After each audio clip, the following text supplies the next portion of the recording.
오늘 말씀의 제목은 같은 말씀 다른 삶이라는 제목으로 오늘 말씀을 나누도록 하겠습니다. 오늘 본문은 사실 예수님이 말씀하신 많은 비유들 중에서도 가장 잘 알려진 비유 중에 하나입니다. 바로 씨 뿌리는 자, 또 이제 씨를 받는 토양에 대한 비유입니다. 너무 잘 아는 말씀이고 많이들 들은 말씀일 것입니다. 저도 예전에 몇 개월 전에 새벽 기도 때 한번 이 말씀을 나눴고, 또 청년들에게도 한번 이 말씀을 나눈 적이 있습니다. 저는 또 그 말씀 가운데 하나님이 또 다른 깨닫는 은혜를 주셔서 오늘 말씀을 함께 나누고 싶습니다. 저는 지금 목사가 된 지 한 15년 정도 된 것 같습니다.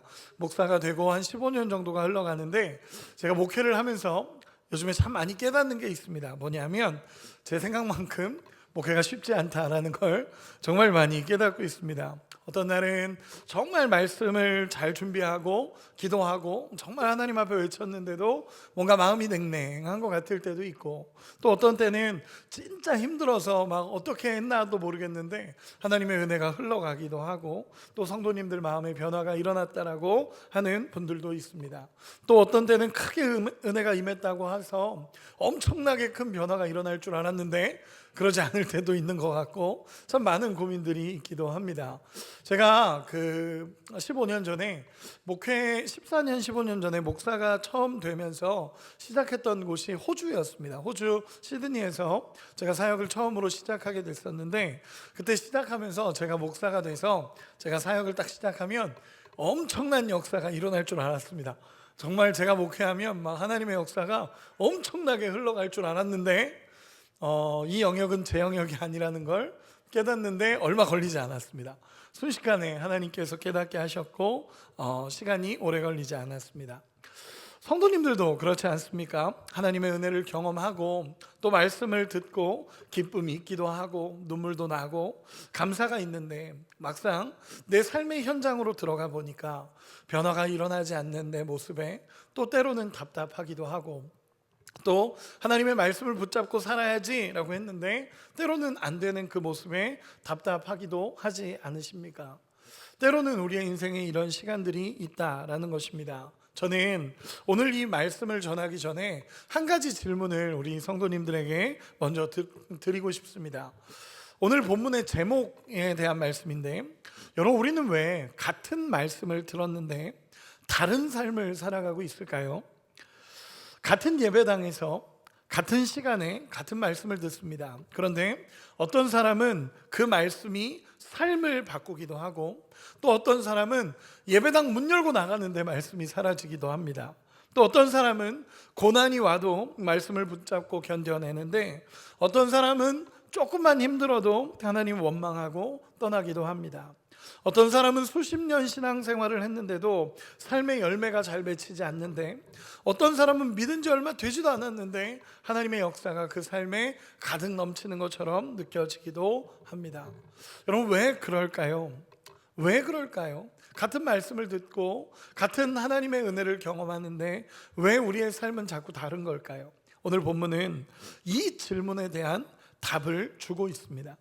이 질문에 대해서 우리 하나님이, 우리 예수께서 분명하게 말씀으로 답을 주고 있다라는 것입니다. 여러분, 오늘 본문은 우리가 너무 잘 알고 있는 씨 뿌리는 자의 비유이고 씨를 받는 토양에 대한 비유입니다. 여러분, 씨는 동일합니다. 씨를 뿌리는 분도 동일하고 씨앗 자체도 동일합니다. 씨앗이 다른 게 아닙니다. 씨앗이 다르게 전해지는 게 아니라 씨앗도 동일하고 씨를 뿌리는 분도 오늘 본문에서는 동일합니다. 차이는 뭐냐면 씨를 받는 토양에 있다라고 오늘 본문은 이야기하고 있습니다. 여러분, 씨를 받는 토양, 곧 말씀을 받는 우리의 마음에 있다라는 것입니다. 오늘 본문은 딱 두 부분으로 나뉘어집니다. 4절부터 8절까지는 예수님께서 직접적으로 비유로 말씀하신 것이고, 그리고 9절부터 15절까지는 제자들의 질문에 답을 하시면서 이 비유를 직접 풀어주시는 장면이 이제 9절에서 15절까지에 나타나게 됩니다. 여러분, 여기서 우리가 알다시피 이 본문의 내용은 사실은 굉장히 단순합니다. 이 씨앗이 밭에 뿌려졌고 열매 맺지 못하는 토양들이 있고 열매를 맺는 토양이 있다는 것입니다. 길가에 떨어지는 씨가 있고 돌밭에 떨어지는 씨도 있고 가시덤불 속에 떨어지는 씨도 있고 좋은 밭에 떨어지는 씨도 있다라는 것입니다. 그런데 성경은 그냥 단순히 밭의 종류를 이야기하는 것이 아니라 이 밭의 종류는 말씀을 받는 우리의 마음이라는 것을 오늘 본문은 이야기하고 있는 것입니다. 오늘도 동일합니다. 오늘 말씀을 듣고 있는 우리 모두에게 하시는 음성입니다. 우리 모두 안에 길가도 있고 돌밭도 있고 가시밭도 있고 좋은 밭도 있다라고 오늘 본문에 말씀하시는 것입니다. 그러면 이제 오늘 본문으로 들어오는데, 여러분, 오늘 본문에서 정말 중요한 첫 번째 한 가지는요, 씨앗입니다. 씨. 이 씨 뿌리는 자가 씨를 뿌리는데, 여러분, 씨가 뭐냐는 것입니다. 우리 11절 같이 한 번만 읽어보겠습니다. 11절입니다. 시작. 이 비유는 이러하니라. 씨는 하나님의 말씀이요. 아멘. 여러분, 우리가 이게 씨가 뭘까라고 유추할 필요도 없습니다. 성경에서 정확히 그냥 한 구절로 이야기합니다. 이 씨는 하나님의 말씀이다 라고 이야기합니다. 여러분, 씨는 하나님의 말씀이라는 것입니다. 여러분, 우리가 이 비유에서 가장 먼저 깨달아야 되는 한 가지는 씨는 하나님의 말씀입니다. 씨는 생명을 품고 있죠. 이 씨는 겉으로는 작고 보잘것없어 보이지만 이 작은 씨로부터 생명이 출발하고 이 씨에서부터 엄청난 생명의 열매들이 맺혀져 갑니다. 그렇게 이 씨는 하나님의 생명력 있는 말씀을 상징하는 것입니다. 말씀이 능력이 되고 말씀이 올바르게 심겨지면 생명력 있게 역사한다라는 것을 보여주는 것이 이 씨입니다. 여러분, 우리가 먼저 우리 마음판에 새겨야 되는 한 가지는 이 하나님의 말씀이 올바른 내 마음밭에 새겨지기만 하면 하나님의 역사는 우리의 삶에 넘치도록 일어난다라는 것입니다. 여러분, 믿으십니까? 씨는 생명을 가지고 있습니다. 이 씨가 하나님의 말씀이라고 했는데 이 씨가 우리에게 심겨지기만 하면 우리 안에는 생명력 있는 하나님의 역사가 일어난다라는 것입니다. 저는 늘 외치듯이 생명을 얻고 생명을 흐르게 하라, 제가 가장 중요하게 생각하는 한 부분입니다. 그런데 이 중요하게 생각하는 이 한 부분에서 생명을 얻을 수 있는 방법을 말씀해 주시는 것이 사실은 오늘 본문의 내용입니다. 무엇이냐면 이 씨가 우리 마음판에 심기면 올바르게 생명의 역사가 일어난다라는 걸 성경은 이야기하고 있는 것입니다. 즉, 말씀이 우리에게 심겨지면 하나님의 생명이 일어날 줄로 믿습니다. 여러분, 정말 큰 은혜는요, 먼저 1절에서 보여주는 정말 큰 은혜는요, 예수님의 씨앗이, 하나님의 말씀이 모두에게 뿌려졌다는 것 자체가 은혜입니다. 여러분, 좋은 밭만 골라서 하나님이 뿌린 게 아닙니다. 좋은 밭만 골라서 뿌린 것이 아니라 하나님의 말씀의 씨앗이 모든 밭에 뿌려집니다.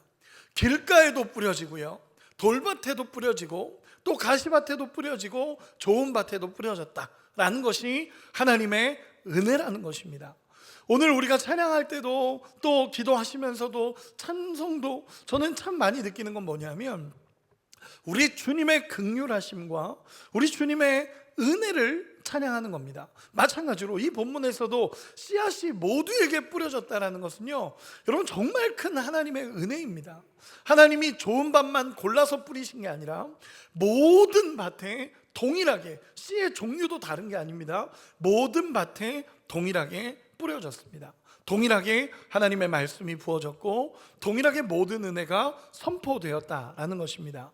그러면 모든 씨앗이 심겨졌으니까 동일하게 열매를 맺으면 좋겠지만 문제는 이 씨앗이 뿌려진 토양에 있다라는 것입니다.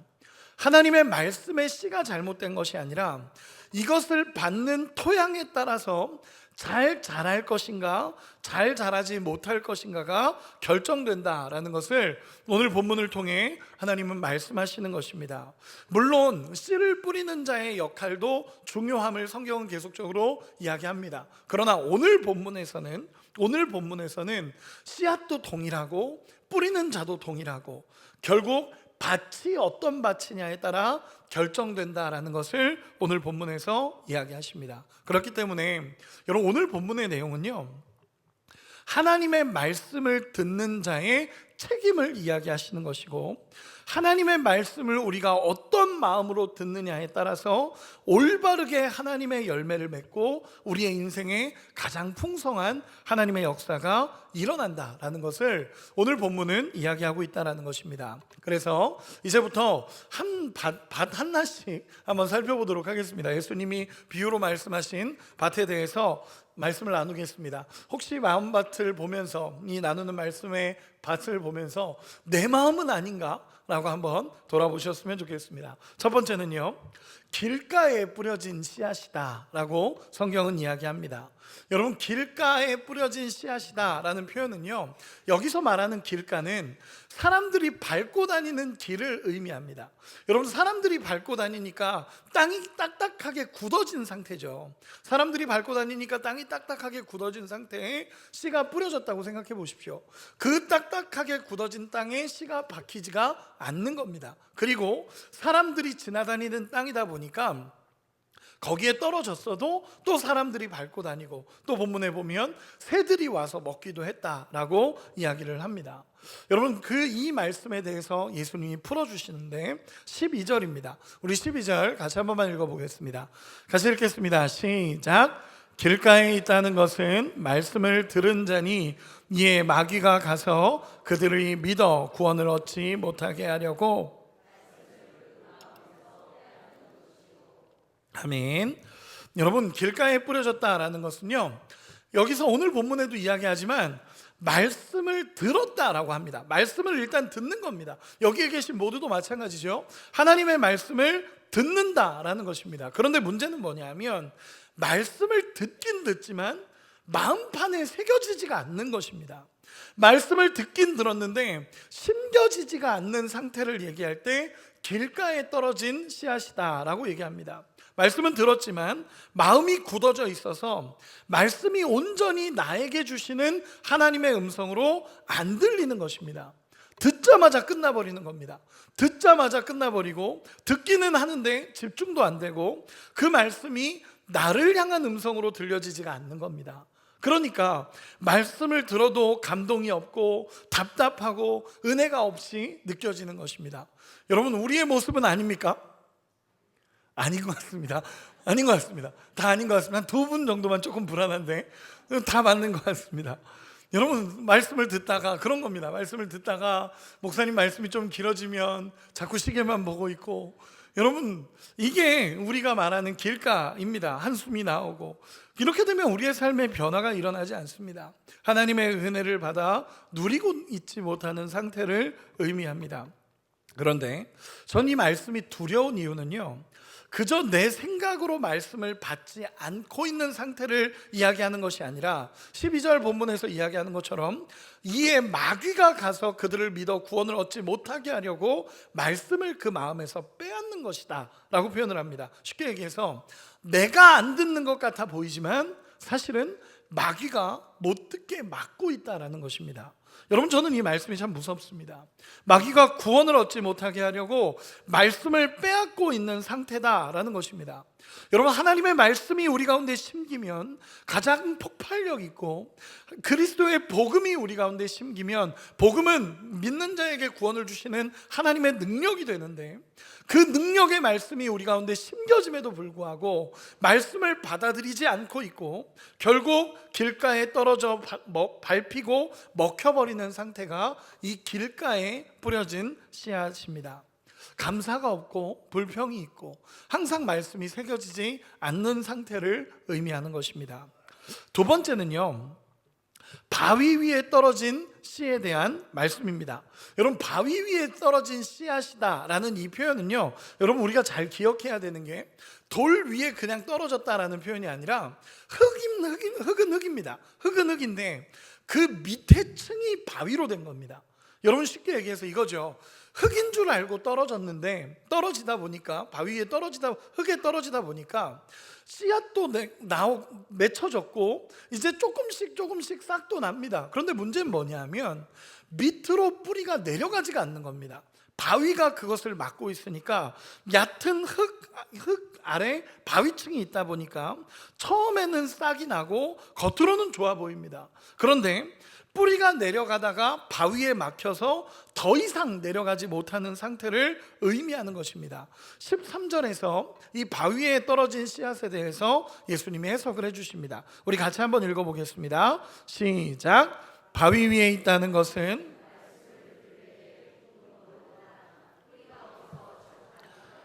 시련을 당할 때에 배반하는 자요. 아멘. 정확히 이렇게 해석을 합니다. 말씀을 들을 때는 기쁨으로 들었다라고 얘기합니다. 여기도 마찬가지죠. 우리가 말씀을 들을 때는 기쁨으로 듣는 겁니다. 말씀을 들을 때는 기쁨으로 들었고 감사가 되고 은혜가 됩니다. 그런데 밑으로 믿음의 뿌리가 내려지지가 않는 것입니다. 하나님의 말씀에 은혜도 받고 기쁨도 경험합니다. 그러니까 겉으로 보기에는 와, 저 사람 은혜를 받았구나, 아, 저 사람 기쁨이 있구나 라고 보여집니다. 그런데 믿음의 뿌리가 내려가지 못하니까 시련이 오면 배반하고 떠나는 자가 된다라고 이야기합니다. 제가 조금 쉽게 얘기하면 이렇습니다. 하나님의 말씀을 듣고 주일날 예배에 오고 너무너무 큰 기쁨도 있습니다. 그런데 문제는 뭐냐면 집에 돌아가 보면 상황이 찾아오고 어려움이 찾아오니까 삶의 자리에서 그 어려움들, 상황적인 어려움을 만났을 때 예수님을 믿지 않고 떠나버리는 사람이다 라고 성경은 이야기를 합니다. 쉽게 표현해서 고난이 오면요, 하나님 없다, 하나님 어디 계시냐, 믿어봐야 별거 없다 라고 말하는 사람들의 모습이라는 것입니다. 여러분 종종 만나지 않습니까? 저도 사역을 하다 보면 종종 만납니다. 나 예수 믿어봤습니다. 믿어봤는데 믿어봐도 별거 없던데요. 여러분 참 많이 듣는 이야기입니다. 믿긴 믿었었는데 신앙의 뿌리가 없는 겁니다. 믿음의 뿌리가 들어가지를 않으니까 잠깐 믿다가 결국 돌아서는 경우가 많다라는 것입니다. 저는 사역자 중에도 이런 사람을 만난 적이 있습니다. 제가 교회 이탈에 대해서 연구를 하고 논문도 쓰고 하다 보니까 이런 사람들도 만난 적이 있습니다. 사역자인데 예수님을 믿는 사역자이고 주님이 부르심이 있어서 그 부르심의 사역을 위해서 달려갔던 사람인데 고난을 만나고 어려움을 만나니까 믿음의 뿌리가 없으니까 결국 예수님을 떠나버리는 사역자도 만나게 되었습니다. 잠깐 믿다가 기쁨으로 받아들이다가 돌아서는 일들이 일어난다라는 것입니다. 여러분, 우리는 우리 마음의 바위를 치워야 합니다. 감정적인 신앙에서 머물면 안 되고요, 정말 진리에 기초하고 복음의 뿌리를 내려서 어떠한 상황에도 우리 하나님을 신뢰하는 뿌리가 내려져야 됩니다. 여러분, 바위가 밑을 막고 있으니까 뿌리가 내려가지 않는 것입니다. 고난 가운데도 하나님의 말씀을 붙잡고 하나님을 신뢰하는 믿음의 뿌리가 우리 가운데 내려지기를 간절히 소망합니다.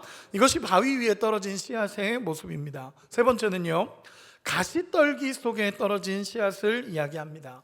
여러분, 가시떨기 속에 떨어진 씨앗은 무엇을 이야기하는 거냐면 흙 위에 떨어진 겁니다. 그래서 흙 위에 떨어지니까 밑으로 뿌리도 내리고 바위도 없으니까 밑으로 뿌리도 잘 내리고 싹도 나고 이제는 자라나면 됩니다. 그런데 문제는 뭐냐면 가시덤불이 거기에 가득한 겁니다. 그러니까 오늘 본문에 보면 다 모든 가시덤불이 기운을 빼앗아 버리고 자라는 걸 막고 있는 형태를 이야기할 때 이 가시덤불에 떨어진 씨앗이다라고 이야기를 합니다.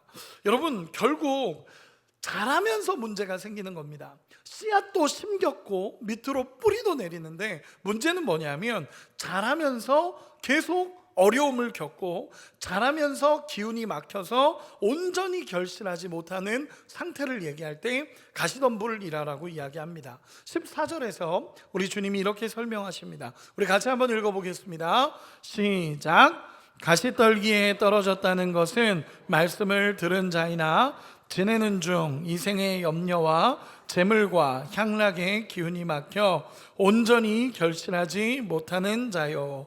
아멘. 여러분, 성경은 분명하게 이야기합니다. 뭐라 그러냐면 밑으로 믿음의 뿌리가 심겼습니다. 그리고 기쁨으로 말씀을 받았고 믿음의 뿌리도 심겨져 갑니다. 그런데 문제는 뭐냐면 자라면서 이생의 염려, 재물, 향락의 기운이 막혀 온전히 결실하지 못하는 상태를 이야기합니다. 여러분, 이생의 염려라는 게 무엇입니까? 생활 속에서의 근심과 걱정들입니다. 말씀을 듣는 순간, 그래, 하나님께서 주신 말씀이지, 믿음으로 결단해야겠다. 결단하고 기도도 하고 나아갑니다. 그런데 현실로 돌아보니까 이렇게 해서 될까? 라는 생각이 먼저 들어오는 겁니다. 하나님이 하시겠다라는 것을 믿음으로 결단하고 우리 주님이 하십니다라는 말씀이 너무 기쁨이 돼서 감격이 되는데, 문제는 집에 돌아오고 생활 속으로 들어오니까 그렇게 해서 될까? 과연 이게 이루어질까? 라고 걱정하며 결국 마음을 빼앗겨 버리는 사람을 의미합니다. 세상을 사는 일에 주셨던 하나님의 마음을 빼앗기고 결국 우선순위가 세상의 염려가 되어버리는 것입니다. 그런데 예수님께서는 우리의 세상의 염려에 대해서 이렇게 말씀하십니다. 마태복음 6장 31절에서 34절인데 제가 읽어드리겠습니다. 그러므로 염려하여 이르기를 무엇을 먹을까, 무엇을 마실까, 무엇을 입을까 하지 말라. 이는 다 이방인들이 구하는 것이라. 너희 하늘 아버지께서 이 모든 것이 너희에게 있어야 할 줄을 아시느니라. 그런즉 너희는 먼저 그의 나라와 그의 의를 구하라. 그리하면 이 모든 것을 너희에게 더하시리라. 그러므로 내일 일을 위하여 염려하지 말라. 내일 일은 내일이 염려할 것이요 한날의 괴로움은 그날로 족하니라. 아멘. 우리 주님은 염려하지 말라라고 말씀하십니다. 여러분, 이 염려가 우리가 하나님 말씀대로 사는 것을 막고 더 이상 앞으로 나가지 못하게 막아버린다라고 성경은 이야기하는 것입니다. 우리가 주님께 전부를 맡기면 주님은 우리의 전부가 되어 주시겠다라고 약속을 하시는데, 우리는 염려하고 걱정하다 보니까 결국 하나님을 의지하지 못한다라는 것입니다. 또 가시밭에 떨어졌다는 것은 또 다른 의미로 재물과 향락에 막혔다라는 의미를 갖는다고 합니다. 쉽게 표현해서 물질적인 성공, 안정이 하나님의 말씀을 따르는 것보다 앞서는 겁니다. 물질적인 성공과 안정이 하나님의 말씀을 따라가는 것보다 앞서고, 향락과 쾌락이 우리 주님 말씀보다 앞서는 겁니다. 물질 중요하죠. 중요하지 않다는 게 아닙니다. 이 땅을 살아가며 물질의 중요함 모르는 사람 아무도 없습니다. 그런데 물질에 매여서 살아가는 인생 때문에 결국 하나님의 말씀이 새겨지지 않는다라는 것입니다. 여러분, 부자도 유혹이 있고요, 가난에도 유혹이 있습니다. 여러분, 한번 정직하게 물어보고 싶습니다. 우리가 복받아서 잘 사는 것이 예수를 믿는 목적입니까? 여러분, 아니어야 합니다. 물론 우리 주님이 우리의 인생을 책임지십니다. 그건 당연한 겁니다. 그러나 우리가 먹고 마시고 입기 위해서 예수를 따르는 것은 아니라는 것입니다. 진짜 우리가 바라보아야 할 것은요, 구해야 할 것은요, 먹고 마시는 것이 아닙니다. 우리 주님은 이거 다 아신다고 합니다. 우리에게 필요한 거 다 아신다라고 얘기하십니다. 그리고 우리에게 말씀하시는 것은 너희는 먼저 그의 나라와 그의 의를 구하라는 것입니다. 하나님의 영광을 바라보고 우리 주님 안에서 살아가는 삶이 우리의 목적이 되고 우리의 방향이 된다면 하나님은 우리의 모든 것이 채워지게 하신다라는 것입니다. 그렇기 때문에 여러분, 우리 주님이 주시고자 하시는 건 구원과 생명입니다. 여러분, 이 땅의 삶이 영원할 것 같으십니까? 아닙니다. 이 땅의 삶 영원하지 않습니다. 저도 목회자가 되고 나서 참 장례를 많이 치릅니다. 장례를 많이 가는데요, 동일한 마음입니다. 이 땅의 삶은 영원하지 않습니다. 영원할 것 같았던 우리의 모든 시간도 결국 끝나는 날이 옵니다. 우리의 젊음이 영원할 것 같죠? 아닙니다. 우리의 물질이 영원할 것 같죠? 아닙니다. 결국 끝나는 시간이 옵니다. 여러분, 우리가 하나님 안에서 정말 바라보아야 할 것은 그 영원한 삶과 우리에게 주시는 구원과 생명입니다. 여러분, 그 은혜를 누릴 수 있는 우리가 되기를 소망합니다. 그런데 물질과 향락에 막혀서 이 은혜를 보지 못하고 살아가는 삶이 결국 가시떨기에 떨어진 삶이라는 것입니다. 염려는 소극적으로 세상을 사랑하는 거라면 물질과 향락은 적극적으로 세상을 사랑하는 것입니다. 동일하게 결국 세상 사랑하다가 하나님의 말씀을 놓쳐버리고 믿음이 자라지 않는다라고 성경은 이야기하는 것입니다. 여기까지 하고 여러분들에게 한번 물어봅시다. 여러분, 어떤 밭이십니까? 길가입니까? 돌밭입니까? 가시밭길입니까? 아직 안 나왔죠, 그렇죠? 아직 안 나왔습니다. 하나 더 남았는데 거기까지 하고 물어보겠습니다. 여러분, 마지막 밭은요, 좋은 밭입니다. 좋은 땅에 떨어진 씨는 떨어지고 나서 100배의 결실을 한다라고 성경은 이야기합니다. 여러분, 100배의 결실이라고 하니까 여러분 오해하지 마십시오. 물질적으로 100배나 풍성하게 한다, 이 표현이 아니라 하나님의 은혜와 사랑과 긍휼의 풍성함입니다. 여러분, 이것은 돈으로 살 수 있는 것도 아니고요, 우리가 살아가는 모든 삶에서 주시는 하나님 나라의 영광의 복이며, 우리가 살아가고 있는 삶에서 모든 신령한 복을 우리에게 주셨다라는 하나님의 약속입니다. enough, 충분한 겁니다. 풍성한 겁니다. 하나님이 주시는 은혜로 풍성하고 기쁨과 감사로 살아갈 수 있게 하나님이 인도하신다라는 약속이 100배의 열매라는 것입니다. 좋은 땅에 떨어지면요, 좋은 씨가 좋은 땅에 떨어지는 순간 결국 100배의 열매를 맺게 된다라는 것입니다. 여기서 말하는 좋은 땅은요, 15절에서 우리 주님이 설명해 주십니다. 우리 15절 같이 한번 읽어보겠습니다. 15절입니다. 시작. 좋은 땅에 있다는 것은 착하고 좋은 마음으로 말씀을 듣고 지키어 인내로 결실하는 자니라. 아멘. 여러분, 우리 이 말씀에서 보면요, 좋은 땅에 있다는 것은 이라고 이야기하며 착하고 좋은 마음으로 말씀을 듣는다 라고 표현합니다. 여러분, 조금 더 쉽게 표현해 보겠습니다. 이 말씀이 하나님 나에게 주는 음성입니다 라고 듣는 겁니다. 하나님이 나에게 주시는 음성으로 내가 이 말씀을 듣습니다 라고 하면서 정말 하나님의 말씀을 기대하고 기다리며 하나님의 말씀이 내 마음판에 새겨지기를 소망하는 마음으로 듣는 것입니다. 그런데 중요한 것은요, 좋은 땅에 떨어진 씨가 정말 100배의 열매를 맺기 위해서는 과정이 필요하다라고 성경은 이야기합니다. 제가 다시 한번 15절을 읽어드리겠습니다. 좋은 땅에 있다는 것은 착하고 좋은 마음으로 말씀을 듣고 지키어 인내로 결실하는 자니라. 아멘. 여러분, 정말 중요한 부분입니다. 듣고 순종한다라는 것입니다. 하나님의 말씀을 좋은 마음으로 듣는 것까지는 어쩌면 모든 밭이 동일합니다. 그런데 결정적인 차이가 나는 부분은 뭐냐면 듣고 이 말씀을 지키는 것입니다. 들음으로 끝나는 것이 아니라 삶의 자리에서 순종하고 지키는 것이 신앙의 가장 중요한 부분이라는 것입니다. 내가 하나님의 말씀을 들었고 하나님의 은혜를 임했다면 그 기도하고 이 말씀 지키려고 몸부림치는 것입니다. 하나님의 말씀이 내 삶에 임해서 이 말씀 붙잡고 하나님, 내가 이렇게 살고 싶습니다 하면서 정말 그 말씀 지키기 위해서 살아가는 삶을 이야기하는 것입니다. 여러분, 오늘 말씀을 듣고 내 마음에 새겨졌다면 이 말씀 지킬 수 있도록 힘쓰는 것이 좋은 밭에 떨어진 자의 모습이라는 것입니다. 여러분, 말씀이 새겨지면 꼭 유혹도 찾아옵니다. 말씀이 새겨지면 유혹도 찾아옵니다. 기도하라. 우리 권사님 오늘 기도에 대해서 많이 기도해 주셨는데 제가 하고 싶은 외침이었습니다. 여러분, 정말 기도의 자리를 찾으셔야 됩니다. 이렇게 기도를 외치면 정말 맞아, 기도해야지 그러고 집에 들어가는 순간 기도하지 못할 수십 가지의 상황이 벌어집니다. 기도하지 못할 상황들은 넘치고 넘칩니다. 그런데 진짜 믿음은 그 상황 가운데도 하나님, 내가 기도하겠습니다, 이걸 붙잡는 게 좋은 밭이라는 것입니다.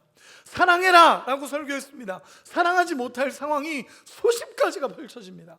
그런데 그럼에도 불구하고 하나님, 내가 사랑하겠습니다, 이 한마디 붙잡고 사랑할 때 열매가 맺혀져 가는 것입니다.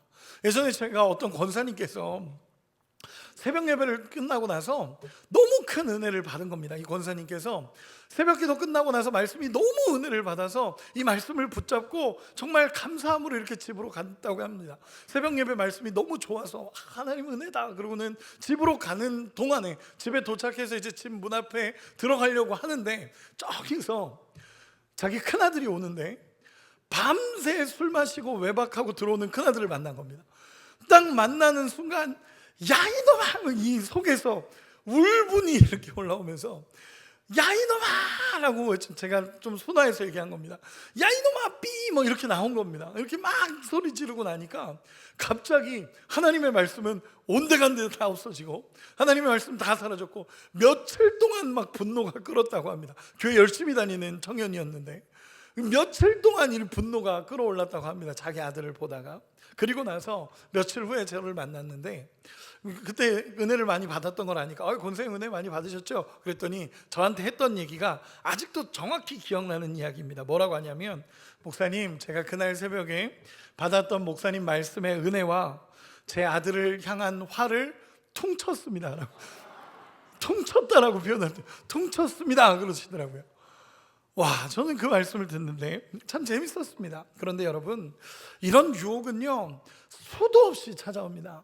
하나님의 말씀이 내 마음에 새겨지는 순간 그거 뺏어내려고 얼마나 많이 노력하겠습니까, 사단이. 그런데 진짜 좋은 밭에 떨어졌다라는 건요, 그 말씀 꽉 붙잡고 하나님 내가 이 말씀 지킵니다 라고 하면서 그 말씀을 지키는 자라고 이야기합니다. 그리고 또 하나 정말 중요한 한 부분이 있습니다. 뭐라고 말하냐면 듣고 지키어 인내로 결실한다. 여러분, 인내로 결실한다는 것입니다. 여러분, 이게 무엇입니까? 전 다른 표현으로 써보고 싶습니다. 이렇게 쓰고 싶습니다. 포기하지 않는 겁니다.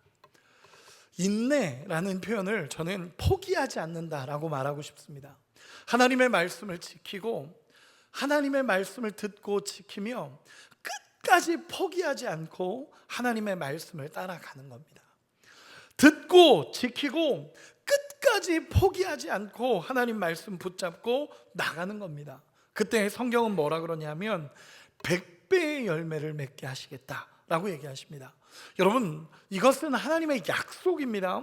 100배의 열매가 맺힐 거다라는 것은 약속입니다. 걱정할 필요가 없습니다. 이렇게 가다가 결국 열매도 못 맺고 아무것도 못하는 거 아니야? 아니요, 열매를 맺게 하시겠다는 하나님의 약속입니다. 우리가 하는 것은 말씀을 듣고 지키고 포기하지 않고 믿음의 길을 끝까지 붙잡고 가는 겁니다. 그때 하나님은 열매 맺게 하시겠다라고 말씀하셨고 100배의 열매를 맺게 하시겠다고 말씀하셨습니다. 풍성함입니다. 하나님 안에 있는 풍성함을 누리게 하실 것이고 이제는 은혜로 살아가고 하나님이 공급하시고 하나님이 주신, 에베소서에 이미 말씀하셨습니다. 우리에게 모든 신령한 복을 주셨던, 이미 주셨다라고 말씀하시는 그 놀라운 하나님의 은혜를 경험하는 삶으로 변화시키겠다라는 하나님의 약속입니다. 마태복음, 마가복음에서는 30배, 60배, 100배라고 하는데 누가복음에서는 100배로 통일해 버렸습니다. 쉽게 얘기해서 하나님 나라의 풍성함을 이야기하는 겁니다. 30배, 60배, 100배가 아니라 그저 하나님 안에서 넘치는 은혜와 풍성함과 그 긍휼함으로 이 땅을 살아가게 하시겠다라는 약속입니다. 여러분, 이 좋은 밭이 되어서 하나님 안에서의 열매를 맺어갈 수 있는 우리가 되기를 소망합니다. 여러분, 그러면 여기까지 하고 물어보겠습니다. 이제 여러분, 어떤 밭이십니까? 여러분, 어떤 밭이십니까? 길가이십니까? 돌밭이십니까? 가시밭이십니까? 아니면 좋은 밭입니까? 우리 옆 사람을 보며 한 번만 물어봅시다. 당신은 어떤 밭입니까? 물어보시기 바랍니다. 당신은 어떤 밭입니까? 고개를 피하는 분들은 의심해 봐야 됩니다. 네. 여러분, 그런데 오늘 말씀을 저도 정리하면서 말씀을 전하면서 여러분 이렇게 말하고 싶습니다. 여러분, 오늘 말씀을 이렇게 나눌 때 우리 주님이 이 말씀을 하시는 의도가 뭘까요? 여러분, 우리 주님이 이 말씀을 하시면서 너의 밭은 무엇인지 확인해 봐라, 이건가요? 너의 밭은 지금 무엇인지 확인해 봐라, 이게 아닙니다. 우리 주님이 말씀하고 싶은 것은 좋은 밭이 되라는 겁니다. 주님이 지금 말하고 싶은 것은 너가 지금 어떤 밭인지 확인해라, 이게 아니라 확인이 됐다면 좋은 밭이 되기 위해서 다시 한번 하나님 앞에 기경되어지고 다시 한번 하나님 앞에 회복되어져야 된다는 것을 예수님이 말씀하시는 것입니다. 좋은 땅이 되라는 것입니다. 주님이 씨 뿌리는 자로 오늘 본문에 나타나는데, 주님은 왜 길가와 돌밭과 가시밭까지 주님이 계속 씨를 뿌리실까요? 저는 요즘에 말씀을 묵상하고 연구하면서 우리 주님의 마음을 궁금해하고 계속 주님 앞에 묻고 있는 한 가지입니다. 주님 대체 왜 이런 말씀을 하십니까? 주님 왜 이렇게 우리 주님은 하십니까? 이 말씀을 물을 때마다 우리 주님의 마음이 느껴져서 때로는 하나님 앞에 엎드릴 수밖에 없는 시간이 있습니다. 여러분, 우리 주님은 왜 낭비하는 것처럼 보이십니까? 좋은 밭 주님이 모르실까요? 주님이 좋은 밭 몰라서 다 뿌려보고 좋은 밭인 줄 알고 주님이 이러실까요? 아니요, 우리 주님은 딱 보면 좋은 밭이다 알겠죠. 굳이 가시밭, 길가, 돌밭 우리 주님 안 뿌리셔도 됩니다. 그런데 주님은 모든 밭에 뿌리십니다. 여러분, 그러면서 기대하시는 것이 있습니다. 뭐냐면 그 모든 밭이 기경되어져서 좋은 밭이 되기를 우리 주님은 기대하시는 것입니다. 여러분, 좋은 소식 전해드릴까요? 성경은 이 토양이 바뀔 수 있다라고 이야기합니다. 여러분, 이것이 정말 좋은 소식입니다. 그럼 물어보겠습니다. 어떻게 바뀔 수 있습니까? 어떻게 하면 바뀔 수 있을까요? 네, 뭔가 막 들리던데 제가 이야기하겠습니다. 오늘도 제가 질문하고 제가 대답하겠습니다. 여러분, 에스겔서 36장 26절 한 번만 띄워주시기 바랍니다. 우리 같이 한번 읽어보겠습니다. 시작. 또 새 영을 너희 속에 두고 새 마음을 너희에게 주되 너희 육신에서 굳은 마음을 제거하고 부드러운 마음을 줄 것이며. 아멘. 여러분, 제가 다시 한번 읽어드리겠습니다.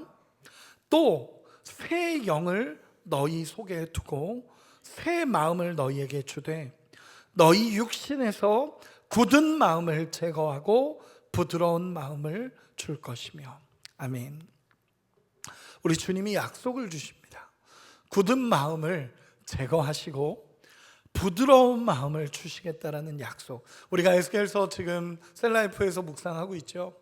에스겔서 묵상하면서의 핵심이 뭐냐면 약속입니다. 하나님이 우리에게 약속을 주시는 것인데 우리의 마음을 기경하시겠다라는 약속입니다. 우리의 마음을 기경해 주실 것이고 우리의 마음을 갈아엎어 버리실 것이고 우리의 돌밭도 우리의 가시밭도 우리의 길가도 다 뒤집어 엎을 수 있는, 그래서 부드러운 마음이 될 수 있는 방법을 우리 주님이 약속으로 주셨습니다. 그것이 무엇입니까? 성령입니다. 새 영을 내가 너희에게 부어주리니 그 영이 임하면 굳은 마음을 기경해서 부드러운 마음이 되게 하시겠다라는 우리 주님의 약속이십니다. 성령이 오시면, 성령이 우리 마음에 임하시면 굳은 땅도 갈아엎으시고 가시도 제하시고 돌밭도 갈아엎으시며 다시 하나님의 말씀을 들을 수 있는 좋은 밭이 되게 하시겠다라는 우리 주님의 약속이십니다. 여러분, 믿으십니까? 오늘도 우리가 사모해야 되는 것이 하나님의 성령을 사모하고 우리 주님의 성령이 내 마음에 임하여서 하나님, 나의 굳은 마음을 갈아엎어 주시고 내 가시밭, 내 돌밭, 내 굳은 마음 주님 갈아엎어 주십시오. 그리고 하나님의 말씀이 내 마음에 새겨져서 듣고 지키고 포기하지 않으며 우리 주님의 말씀으로 생명을 얻고 그 생명이 100배로 결실할 수 있는 은혜가 있기 원합니다 라는 기도가 우리의 삶에 이루어져야 할 줄로 믿습니다. 하나님의 영을 사모하시고 내 마음을 갈아엎으시는 우리 주님의 성령을 붙잡고 부드러운 마음이 되게 하실 그 은혜를 누리며 하나님의 성령 안에 말씀을 누리고 말씀이 심겨져서 100배 결실할 수 있는 하나님의 은혜가 우리의 삶에 가득하기를 소망합니다. 말씀의 결론을 맺겠습니다. 이렇게 말씀을 다시 한번 정리하겠습니다. 여러분, 이렇게 묻겠습니다. 어떤 밭이십니까? 지금 어떤 밭인 건 괜찮습니다. 그런데 놀라운 것은 말씀을 듣는 건 동일하죠. 길가이고 바위고 가시떨기고 좋은 밭이고 다 말씀을 듣는 건 동일합니다. 그런데 차이는 이 말씀이 어떤 땅에 떨어지느냐에 따라 열매를 맺고 맺지 못한다라는 것입니다. 여러분, 제가 이 말씀을 몇 개월 전에 청년부에서 말씀을 전하고 이제 청년부 예배 때 이제 우리 본 예배로 와야 되니까 말씀 전하고 나오는데 저를 따라서 한 청년이 뛰쳐나왔습니다. 그러면서 목사님 그러더라고요. 그래서 그랬더니 그 친구가 저한테 그랬습니다. 목사님, 저는 가시밭이에요. 갑자기 자기 고백을 한 거죠. 목사님, 저는 가시밭이에요. 그러는 겁니다. 그래서 그래? 그랬더니 어떻게 해야 되죠? 라고 얘기하더라고요. 어떻게 해야 되죠? 제가 그 말을 듣는데 똑같이 이야기했습니다. 얘야, 토양은 바뀔 수 있어. 우리 주님의 성령을 구하면 그분이 우리의 굳은 마음을 기경하시고 가장 부드러운 마음으로 가장 좋은 땅으로 우리 주님이 갈아엎어 주실 거야. 기도하자라고 이야기를 했습니다. 여러분, 오늘 저는 우리에게 동일하게 이야기하겠습니다. 여러분, 성령을 구하시기 바랍니다. 토양은 바뀔 수 있습니다. 내가 지금 가시밭이어도, 내가 지금 돌밭이어도, 내가 길가 같아도 우리 주님이 분명히 약속하시는 것은 우리 주님의 성령이 우리 가운데 임하면 우리의 모든 굳은 마음을 뒤집으시고 부드러운 마음을 주시는 하나님의 성령이 임한다라는 것을 우리 주님은 말씀하십니다. 여러분, 우리의 인생에 하나님의 역사가 나타나지 않는 것 같고 내 인생에 변화가 일어나지 않는 것 같은 시간들을 보내고 계시진 않습니까? 그런데 왜 가만히 계십니까? 길가에 떨어진 씨, 바위에 떨어진 씨, 가시덤불에 걸린 씨 같이 내 마음이 느껴지는데 왜 가만히 계십니까? 다시 우리 마음밭을 갈아엎어 주시는 하나님의 성령을 붙잡고 하나님의 말씀을 붙잡고 그 하나님의 말씀 안에 온전한 생명이 있다는 것을 알고 하나님 앞에 회복을 외칠 수 있는 우리가 되기를 소망합니다. 여러분, 하나님 말씀에 생명이 있습니다. 믿으십니까? 이 말씀의 씨가 심겨지기만 하면 우리의 삶에 하나님의 놀랍고 크신 역사가 일어난다라는 것입니다. 그 말씀을 은혜로 받고 순종하고 믿음으로 걸어간다면 결국 아름답게 열매 맺게 하시는 하나님의 역사가 우리의 삶에 일어날 줄 믿습니다.